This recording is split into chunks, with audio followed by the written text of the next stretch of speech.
బాగున్నారా? ఏందండి ఎంత లేటుగా వచ్చారు? పూజ ఒక 10 నిమిషాల్లో స్టార్ట్ అయిపోతుందిలేండి. అదిగోండి చిన్న మరదలు కూడా వచ్చేసింది. మా మరదలు పొట్టిగా ఉంటుంది కదా, రెడీ అవటం లేట్ అవుతున్నట్టుంది. ఏమైందో 6 అడుగులు ఉన్నట్టు ఎప్పుడు నన్ను ఎక్కిరిస్తూనే ఉంటుంది. అయినా కొంతమంది రెడీ అవుతేనే అందంగా ఉంటారు. మేము అలా కదండి, రెడీ అవ్వకపోయినా అందంగానే ఉంటాం కదమ్మా.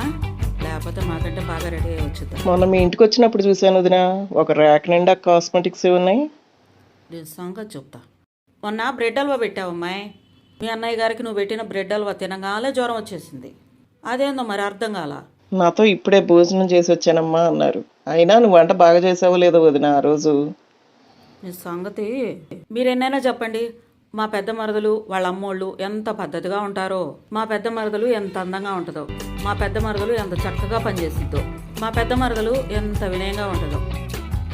మా చిన్న మరదలకు అదే ఉండదులేండి, తెక్క కుదిరింది. అవునమ్మాయి, మీ అక్కాయి బాగా పద్ధతిగా ఉంటుంది, అదే కదా నేను చెప్పాను. ఈ మొహం మాడిపోయిందిలే. అయినా మా తమ్ముడు నిన్ను ఏం చూసి పెళ్లి చేసుకున్నాడు?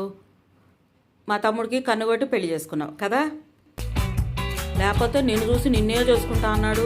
మాకు అదే అర్థం కాల. ఇలా అందరి ముందు 4 తగిలిస్తుంటే నా ముందు నోరెత్తడానికి భయపడాలి. అందరూ మనం చేసినట్టే అనుకుంటే ఎట్లా వదిన? అయినా మీ తమ్ముడితో నేను పల్లెటూరు భాష మాట్లాడుతున్నా అన్నా అంట మొన్న. దీని సంగతి ఇలా కాదు. సరేనమ్మాయి, భోజనాలు పెడుతున్నారు, వెళ్ళి భోజనం చెప్పు. వెళ్ళు, ముందు భోజనం చేసిన తర్వాత పూజకొద్దులే. వాయినం తీసుకోవడానికి తగ్గుతారేమో లత. 5గురు సరిపోయారు వదినా, దానికి ఎందుకులే. కానీ దీనికి ఏమీ తక్కువ లేదు, పొగరెక్కువ మా మరదలికి. అన్నీ తెలుసుని పొగరెక్కువ దీనికి. చెప్తా దీని పని. ఆ అమ్మాయిని ఇష్టం వచ్చినట్టు మాట్లాడటం అయిపోయిందా? మొదలుపెట్టాడు, నన్నే తిడతా ఉంటాడు. అందరూ వచ్చారు, పూజ స్టార్ట్ చేద్దు కానీ. కాదండి.